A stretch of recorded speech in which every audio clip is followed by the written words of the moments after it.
পাঠশালা online classes.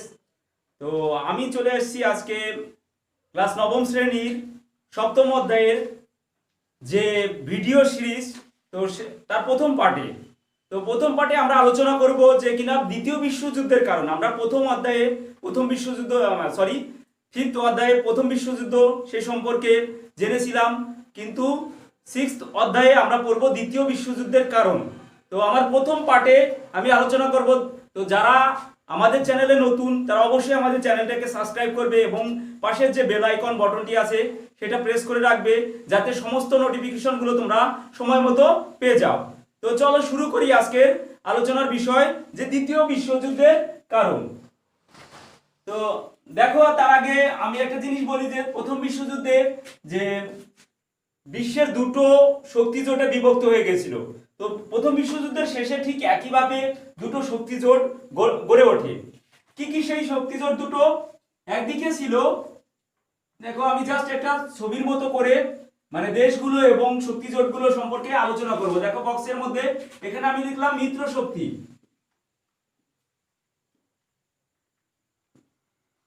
ঠিক আছে, মিত্র শক্তির মধ্যে কারা কারা ছিল? এক নাম্বার ছিল, পরীক্ষা দেয় যে মিত্র শক্তি কারা কারা। তো মিত্র শক্তি কারা কারা তোমাদের টিকা হিসাবে দিতে পারে। তো ইংল্যান্ড, দেখো ইংল্যান্ড, ফ্রান্স, আর ছিল সোভিয়েত রাশিয়া বা রাশিয়া। পরবর্তীকালে এই মিত্র শক্তিতে যোগদান করে কে? ইউএসএ, মানে হচ্ছে কি আমেরিকা যুক্তরাষ্ট্র। পরবর্তীকালে মিত্র শক্তিতে যুক্ত হয় কে? ইউএসএ। ঠিক আছে, তাহলে মিত্র শক্তি কারা কারা ছিল পরীক্ষা দিতে পারে। তো মিত্র শক্তি ইংল্যান্ড, ফ্রান্স, রাশিয়া এইভাবে গড়ে ওঠে। আর অপর দিকে ছিল হচ্ছে কি অক্ষ শক্তি।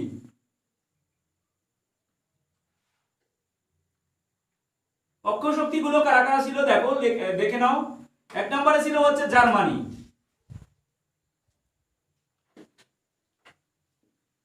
তারপরে দুয়ে ছিল কি ইতালি, তিন নম্বরে ছিল কি জাপান, যেটা রোম বার্লিন টোকিও চুক্তিও বলা হয়। কারণ রোম বার্লিন টোকিও কেন বলা হচ্ছে দেখো, এখান থেকেই আমরা রাজধানী অনুযায়ী রোম বার্লিন টোকিও ব্যাপারটা বুঝে যাবো। যে ইতালির রাজধানী ছিল রোম, জার্মানির রাজধানী ছিল বার্লিন, আর হচ্ছে জাপানের রাজধানী ছিল টোকিও। তো এই তিনটে দেশ যেহেতু একসঙ্গে মানে একটা শক্তি জোট গঠন করে, তাই এদের রাজধানীগুলোর নামানুসারে বলা হয় রোম বার্লিন টোকিও জোট। তো পরীক্ষা এটা দিতে পারে যে রোম বার্লিন টোকিও জোট বলতে কি বোঝো, বুঝে গেল? তাহলে এই তিনটে দেশের শক্তি জোটে একটা চুক্তি হয়। যে কি চুক্তিটা? এই চুক্তিটা মানে কি সেটা দেখো। চুক্তিটা হচ্ছে জাস্ট মানে যে যদি জার্মানিকে কেউ আক্রমণ করে বা জাপানকে কেউ আক্রমণ করে, কোন যদি বিরোধী দেশ বা ইতালিকে আক্রমণ করে, তখন জার্মানি, ধরো ইতালিকে কোনো দেশ আক্রমণ করে, তখন জার্মানি এবং জাপান ইতালির পক্ষ নেবে। চুক্তি হলো। ঠিক একইভাবে জাপানকে যদি কোনো দেশ আক্রমণ করে, তখন জার্মানি এবং ইতালি জাপানের পক্ষ নিয়ে লড়াই করবে। এই যে চুক্তি, এটাকে বলা হয় অক্ষ শক্তি বা হচ্ছে কি রোম বার্লিন টোকিও শক্তি জোট বা চুক্তি। ক্লিয়ার ব্যাপারটা? তাহলে আমরা এখানে মিত্র শক্তি অক্ষ শক্তি ব্যাপারটা ক্লিয়ার করে নিলাম যে দ্বিতীয় বিশ্বযুদ্ধের কারণ পড়ছি, তার আগে আমরা মিত্র শক্তি অক্ষ শক্তিগুলো কি ছিল। ঠিক আছে, এবার আমরা চলে যাব যে এই অক্ষ শক্তি, দেখো এই অক্ষ শক্তির মধ্যে যে তোমার মেন দুটো দেশ জার্মানি এবং ইতালি। এই জার্মানিতে হচ্ছে হিটলারের নেতৃত্বে,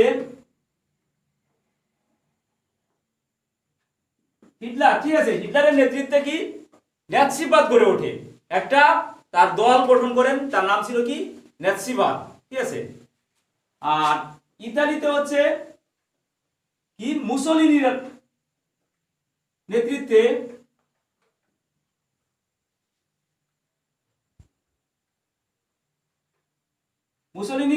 হচ্ছে ন্যাৎসিবাদ, সরি ফ্যাসিবাদ বা ফ্যাসি দল, ফ্যাসিস্ট বলা হয় এদেরকে। ঠিক আছে, ফ্যাসি দল গড়ে ওঠে। তো এরা কি ছিল? একের পর এক দেখো, দ্বিতীয় বিশ্বযুদ্ধের আমরা যেহেতু কারণ পড়ছি, তো এইখান থেকে আমাদের কারণগুলো পেয়ে যাব। প্রথমে হচ্ছে ইংল্যান্ড, তোমার হচ্ছে জার্মানি এবং ইতালির আগ্রাসন নীতি। ঠিক আছে, আমি প্রথমে কারণ দিতে পারি আগ্রাসন নীতি। ঠিক আছে, আগ্রাসন নীতিটা কি ছিল? প্রথম বিশ্বযুদ্ধের পর জার্মানি এবং ইতালিতে নেতৃত্ব দিয়েছিল কি? জার্মানিতে নেতৃত্ব দিয়েছে হিটলার, তার ন্যাসিবাদ, এবং মুসোলিনি তার ফ্যাসিবাদ। তারা ছিল কি? স্বৈরতান্ত্রিক, অর্থাৎ একনায়কতন্ত্র চালাচ্ছিল এতদিন ধরে। কি জার্মানিতে হিটলার আর হচ্ছে ইতালিতে মুসোলিনি, তারা চালাচ্ছিল কি? একনায়কতন্ত্র। একনায়কতন্ত্র ব্যাপারটা কি? অর্থাৎ যারাই তাদের বিরোধিতা করবে তাদের কি গোপনে হত্যা করা হবে, এবং তাদের বক্তৃতা এমন ভাবে মানুষের মধ্যে ছড়িয়ে দিত, এমন ভাবে যে দেশপ্রেম, এটাকে আমরা উগ্র জাতীয়তাবাদও বলতে পারি। তাহলে প্রথম কারণটা কি ছিল আমি বলে দিচ্ছি, উগ্র জাতীয়তাবাদ।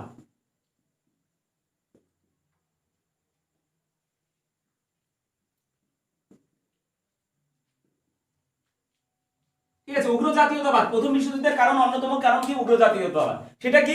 দেখো এখান থেকে পেয়ে যাচ্ছি, জার্মানিতে হিটলারের নেতৃত্বে এবং ইতালিতে মুসোলিনির নেতৃত্বে যে আগ্রাসন নীতি, অর্থাৎ তারা কিনা ভার্সাই সন্ধির যে শর্তগুলো ছিল সেগুলো কি অমান্য করে বিভিন্ন দেশগুলোকে আক্রমণ করে, বিভিন্নভাবে দেশগুলোকে দখল করতে, বিভিন্ন এলাকাগুলো দখল করতে থাকে, এবং তারা কোনোভাবে কোনো কথা কারো শুনছিল না। এই যে আগ্রাসন মানে উগ্র জাতীয়তাবাদ, ঠিক আছে।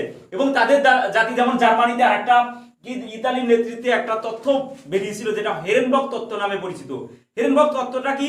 যে জার্মানবাসী মানে টিউটন জাতি, জার্মানবাসী পৃথিবীর শ্রেষ্ঠ জাতি, এরা পারে পৃথিবীর অন্যান্য জাতির মানুষদেরকে কি করতে? শাসন করতে। তো এই তথ্য জার্মানির মধ্যে যখন জার্মান জাতির মধ্যে ছড়িয়ে পড়ে, তখন তারা আরো উগ্র হয়ে ওঠে। ক্লিয়ার ব্যাপারটা? উগ্র হয়ে ওঠে। তাহলে উগ্র জাতীয়তাবাদ মানে নিজের দেশকে বেশি ভালোবাসা, মানে নিজের জাতকে বেশি মানে বড় করে দেখানো, এই যে উগ্র জাতীয়তাবাদ, এটা জার্মানি এবং ইতালির মধ্যে শুরু হয়। তাহলে প্রথম বিশ্বযুদ্ধের অন্যতম কারণ হিসাবে আমি উগ্র জাতীয়তাবাদ। দ্বিতীয় পয়েন্টে চলে আসি, যেটা আমি বলছিলাম যে ভার্সাই সন্ধি। দেখো উগ্র জাতীয়তাবাদের অন্যতম কারণ বা হচ্ছে দ্বিতীয় বিশ্বযুদ্ধের অন্যতম কারণ কি ছিল? ভার্সাই সন্ধি।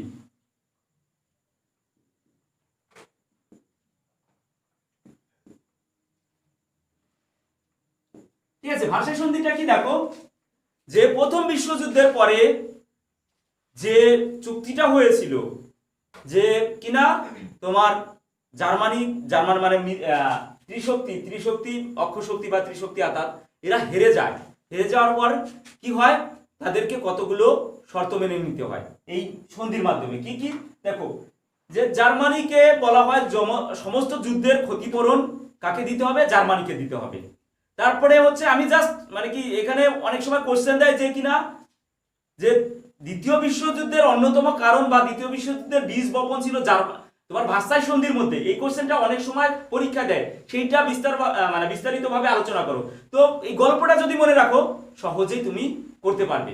কি ব্যাপারটা? দেখো ভার্সাই সন্ধির শর্ত দেওয়া হলো, আমি এ বি করে লিখছি। দেখো এক নম্বরে বললো যে ভার্সাই সন্ধিতে জার্মানি যত যুদ্ধের ক্ষতিপূরণ মানে কি ইতালি এবং ইংল্যান্ডের যত যুদ্ধের ক্ষতিপূরণ হয়েছে, ঠিক আছে, মানে মিত্র শক্তির সমস্ত কিছু মানে পূরণ করতে হবে কাকে? জার্মানিকে। বুঝে গেল? অর্থাৎ একটা তার চোখ বন্ধ করে দেওয়া হলো। দুই নম্বরে বলা হলো কি জার্মানি যে সমস্ত খনিজ সমৃদ্ধ এলাকা সেগুলো কাদের মধ্যে ভাগ করে নেবে? মিত্র শক্তির মধ্যে ভাগ করে নেবে। অর্থাৎ এছাড়া জার্মানিকে একটা ছোট্ট দেশে পরিণত করা হলো, অর্থাৎ বিভিন্ন এলাকাগুলো জার্মানির কাছ থেকে কেড়ে নেওয়া হলো। তাহলে কি একটা হাত ভেঙে দিল জার্মানির। তারপরে তিন নম্বরে কি বললো? যে জার্মানিতে নতুন করে কোনো অস্ত্র কারখানা তৈরি হবে না। নতুন করে কি কোনো অস্ত্র কারখানা তৈরি হবে না। ঠিক আছে, অর্থাৎ জার্মানির আর একটা হাত ভেঙে দিল।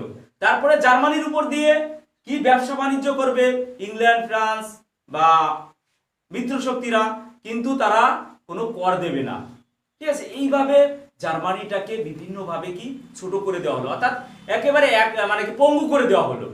এই জন্য অনেক ঐতিহাসিক বলছে যে ভার্সাই সন্ধি দ্বিতীয় বিশ্বযুদ্ধের কারণ পরবর্তীকালে জার্মানিতে হিটলারের নেতৃত্বে এই সমস্ত সন্ধির শর্তগুলো ভাঙতে শুরু করে।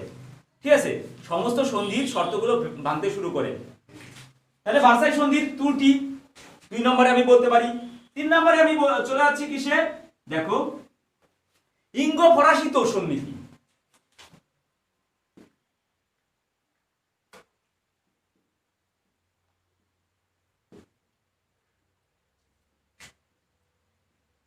ইঙ্গো ফরাসি তোষণ নীতি। ইঙ্গো ফরাসি তোষণ নীতিটা কি? দেখো এই যে যে জার্মানি এবং ইতালি একের পর এক এবং জাপান একের পর এক আগ্রাসন হয়ে উঠেছে, একের পর এক কি আগ্রাসন হয়ে বিভিন্ন এলাকাগুলো দখল করছে, বিভিন্ন দেশকে তারা কি আক্রমণ করছে, ভার্সাই সন্ধির শর্ত মানছে না। তাহলে এই যে যে জার্মানি কি করলো, জার্মানি একের পর এক এই বা ইতালি একের পর এক বিভিন্ন এলাকা দখল করছে, কিন্তু ইংল্যান্ড এবং ফ্রান্স কি কোনো কথা বলছে না বা চুপচাপ রয়েছে। কেন রয়েছে তার একটা কারণ আছে, কারণ রাশিয়া ছিল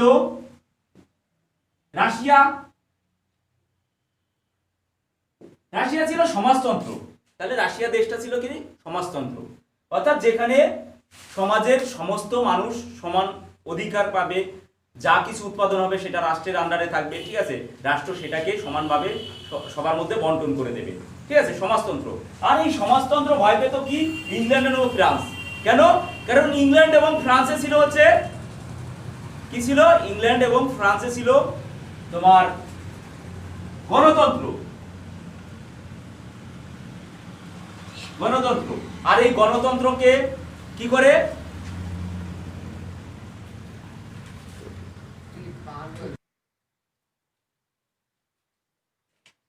তো আমরা যেখানে ছিলাম যে ইংল্যান্ড এবং ফ্রান্স ছিল কি গণতান্ত্রিক দেশ, আর অন্যদিকে রাশিয়া ছিল সমাজতান্ত্রিক দেশ। কিন্তু জার্মানি ইতালি ছিল একনায়কতান্ত্রিক। আগেই পড়েছি যে হিটলারের নেতৃত্বে জার্মানিতে কি একনায়কতন্ত্র গড়ে ওঠে, মুসোলিনির নেতৃত্বে ইতালিতে একনায়কতন্ত্র গড়ে ওঠে। তো এই যে যে কি তোমার হচ্ছে জার্মানি এবং ইতালির যে একনায়কতন্ত্র মনোভাব বা আগ্রাসন নীতি, এইটা কিন্তু ইংল্যান্ড এবং ফ্রান্স কি মনে মনে আরো আনন্দ পাচ্ছিল। কেন? কারণ হচ্ছে তারা জানতো বা তারা ভেবেছিল যে কিনা জার্মানি এবং ইতালি রাশিয়ার সমাজতন্ত্রকে ভেঙে দিতে পারে এবং সমাজতন্ত্রকে দুর্বল করে দিতে পারে। অর্থাৎ এই যে ইংল্যান্ড এবং ফ্রান্স চুপচাপ থাকার কারণটাকেই বলা হচ্ছে ইঙ্গো ফরাসি তোষণ নীতি। তোষণ করেছে কাকে? জার্মানি এবং ইতালিকে, কারণ তারা একের পর এক আগ্রাসন নীতি গ্রহণ করেছে। আর কেন তারা চুপচাপ ছিল? কারণ হচ্ছে রাশিয়ার সমাজতন্ত্রকে তারা ভয় পেত বিশালভাবে, ঠিক আছে। এই জন্য তারা ভাবতো যে জার্মানি এবং ইতালিকে যদি উস্কে দিয়ে রাশিয়ার সমাজতন্ত্র ভেঙে দিতে পারি, তারা যদি একের পর আক্রমণ করে এর সমাজতন্ত্র ভেঙে দিতে পারে, তাহলে ইংল্যান্ড এবং ফ্রান্সের লাভ, কারণ তারা ছিল গণতান্ত্রিক দেশ। বুঝে গেল? তাহলে এই ছিল হচ্ছে ইঙ্গো ফরাসি তোষণ নীতি। এবার 4 নম্বরে আমরা চলে যাব। দেখো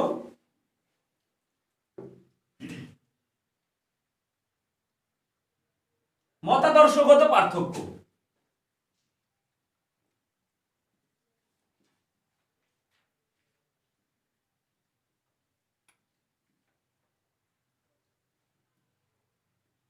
মতাদর্শগত পার্থক্য কি? এই যে দেখো আগের পয়েন্ট থেকেই আমরা পেয়ে যাচ্ছি।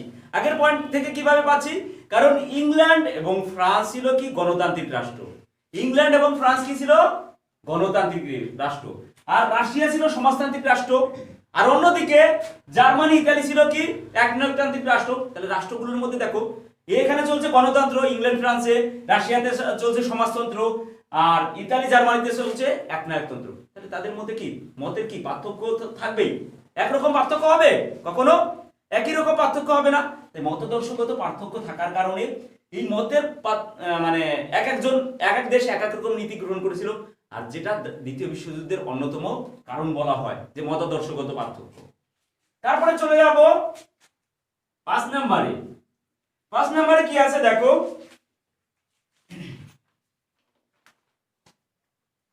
ইতালি এবং জাপানের আগ্রাসন নীতি। আর একটা পয়েন্ট আমরা যাই, ইতালি এবং জাপানের আগ্রাসন নীতি।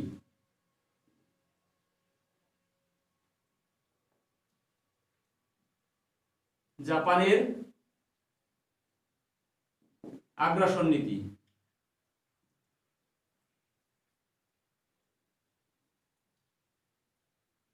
ঠিক আছে, কি ব্যাপারটা দেখো, ইতালি অ্যাবেসিনিয়া প্রদেশ বলে একটা জায়গা ছিল, অ্যাবেসিনিয়া, ঠিক আছে, সেই অ্যাবেসিনিয়া আক্রমণ করে। আর অন্যদিকে কি জাপান আক্রমণ করে কি মাঞ্চুরিয়া, ঠিক আছে, মাঞ্চুরিয়া বলে একটা এলাকা, সেটা আক্রমণ করে বসে। আক্রমণ করে এইভাবে একের পর এক তারা আগ্রাসন নীতি গ্রহণ করে। আর এইটাই বলা হয় পরবর্তীকালে যে অনেক ঐতিহাসিক মনে করে যে দ্বিতীয় বিশ্বযুদ্ধের অন্যতম কারণ ছিল ইতালি এবং জাপানের আগ্রাসন নীতি। কারণ এটা অনেক সময় কোশ্চেন দেয় যে জাপান এই ইতালি কোন এলাকাটা আক্রমণ করেছিল, তাহলে কি হবে অ্যাবিসিনিয়া, আর জাপান মাঞ্চুরিয়া। বুঝে গেল? তাহলে ইতালি এবং জাপানের আগ্রাসন নীতিটা। তারপরের পয়েন্টে আমরা চলে যাচ্ছি, দেখি পরের পয়েন্টটা কি আছে। সরি, এটা তো গেল ইতালি এবং জাপানের আগ্রাসন নীতি। এবার 7 নম্বরে চলে যাবো যে কি অর্থনৈতিক মন্দা। অর্থনৈতিক মন্দাটা কি দেখো,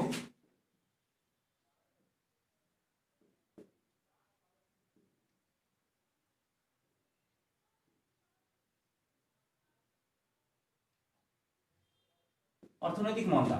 অর্থনৈতিক মন্দাটা কি, যে প্রথম বিশ্বযুদ্ধের শেষে কি হয়, পৃথিবীতে যে যুদ্ধের ফলে, কারণ হচ্ছে যুদ্ধ কখনোই একটা মানব জাতির পক্ষে কাম্য নয়।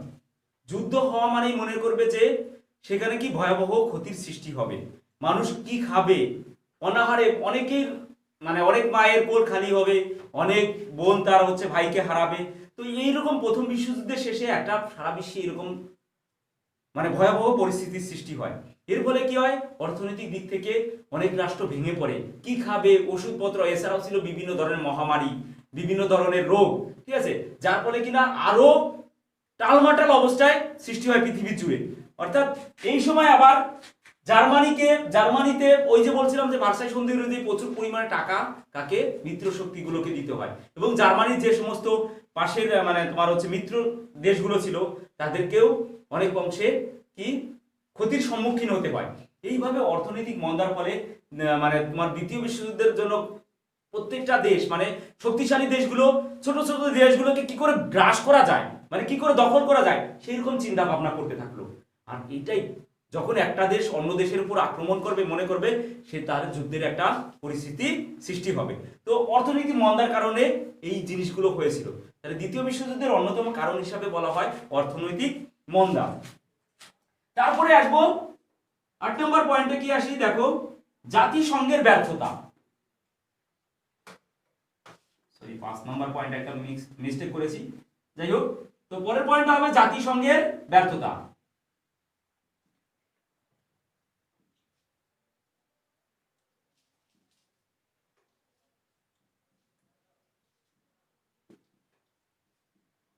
জাতিসংঘের ব্যর্থতা কি দেখো, প্রথম বিশ্বযুদ্ধের শেষে কি, যাতে আর পৃথিবীতে এইরকম ভয়াবহ বিশ্বযুদ্ধ না হয় তার জন্য একটা ক্লাব গঠিত হলো, অর্থাৎ একটা সংগঠন গড়ে উঠলো।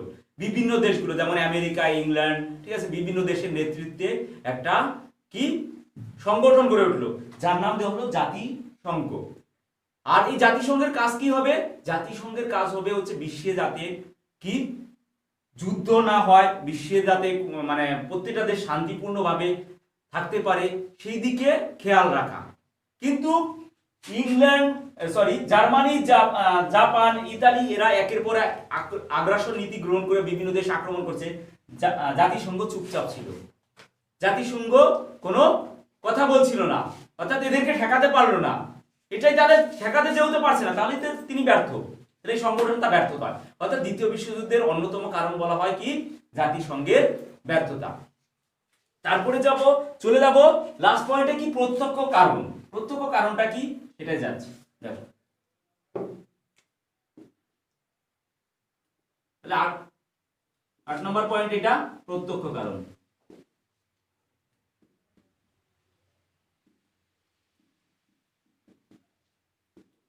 প্রত্যক্ষ কারণটা কি, 1939 খ্রিস্টাব্দে, ঠিক আছে, 1 সেপ্টেম্বর জার্মানি তার পাশের একটা দেশ পোল্যান্ডকে আক্রমণ করে বসলো। কারণ পোলিশ করিডোর সেই এলাকাটা জার্মানি মনে করতো তাদের এলাকা, ঠিক আছে, পোল্যান্ডের অন্তর্গত পোলিশ করিডোর সেই এলাকাটা কে জার্মানি মনে করতো, মানে হিটলার মনে করতো তাদের এলাকা। এই জন্য পুলিশ করিডোর নেওয়ার জন্য আক্রমণ করে। তার আগে দেখো ইংল্যান্ড এবং ফ্রান্স সতর্ক করে দিয়েছিল যদি তুমি পোলিশ করিডোর আক্রমণ করো বা নেওয়ার চেষ্টা করো তাহলে পরে কিন্তু আমরা পোল্যান্ডের পক্ষ নেব, কে? ইংল্যান্ড এবং ফ্রান্স বলেছিল, ঠিক আছে। তো কিন্তু সেই মানে ইংল্যান্ড এবং ফ্রান্সের কথাকে উপেক্ষা করে 1 সেপ্টেম্বর পোল্যান্ডকে আক্রমণ করলো, ঠিক আছে। 1 সেপ্টেম্বর যখনই পোল্যান্ডের পুলিশ করিডোর আক্রমণ করলো, ঠিক 1939 খ্রিস্টাব্দে তার 2 দিন পরে 3 সেপ্টেম্বর কি পোল্যান্ডের পক্ষ নিল কারা?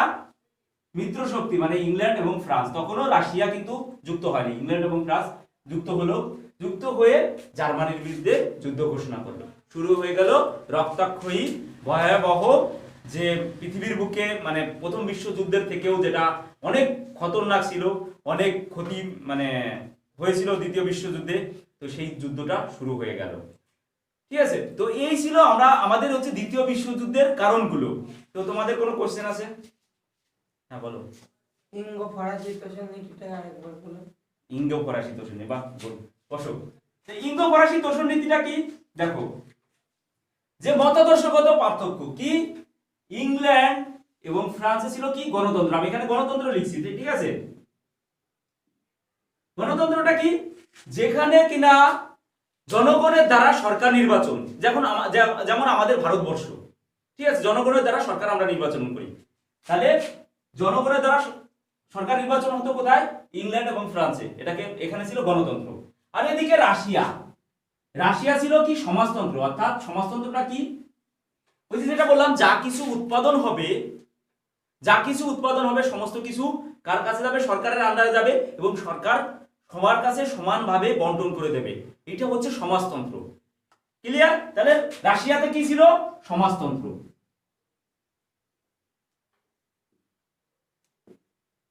ঠিক আছে। কিন্তু ইতালি এবং জার্মানিতে এই হিটলার এবং মুসোলিনির নেতৃত্বে কি ছিল? একনায়কতন্ত্র, ঠিক আছে, মানে একাই নায়ক।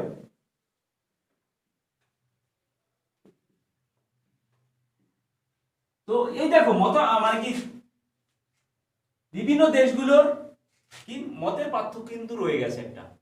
আর এই সময় রাশিয়ায় যে সমাজতন্ত্র, এইটাকে ভয় পেত, এই সমাজতন্ত্রকে ভয় পেত কারা?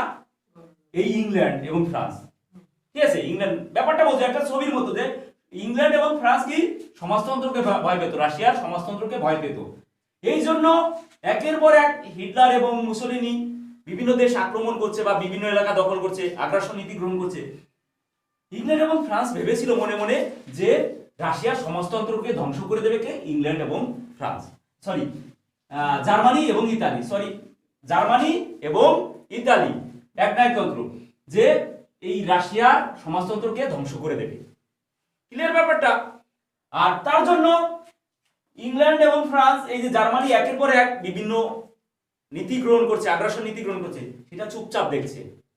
সে মনে মনে আরো পুলকিত হচ্ছে, আনন্দিত হচ্ছে যে বাহ জার্মানিকে। কিন্তু ওই যে বলে না যে বিপদ একার কখনো আসে না, পাশাপাশি থাকলে সবার আসে। তো সেই রকমই হয়েছিল। দেখা গেল জার্মানি এবার একের পর এক ইংল্যান্ড ফ্রান্সকেও তোয়াক্কা করতে দিচ্ছে না, ঠিক আছে। এই যে ব্যাপারটা ইংল্যান্ড এবং মানে ইতালি এবং জার্মানির যে আগ্রাসন নীতি, এটা চুপচাপ দেখছিল কে এতদিন ধরে? ইংল্যান্ড এবং ফ্রান্স। তো খুবই ভেরি ইম্পর্টেন্ট কোশ্চেন, যে ইঙ্গ ফরাসি তোষণ নীতি কি টিকা হিসেবে পরীক্ষা দেবে, ঠিক আছে। তো এইটাই হচ্ছে ইঙ্গ ফরাসি তোষণ নীতি। ক্লিয়ার? আর কোনো কোশ্চেন?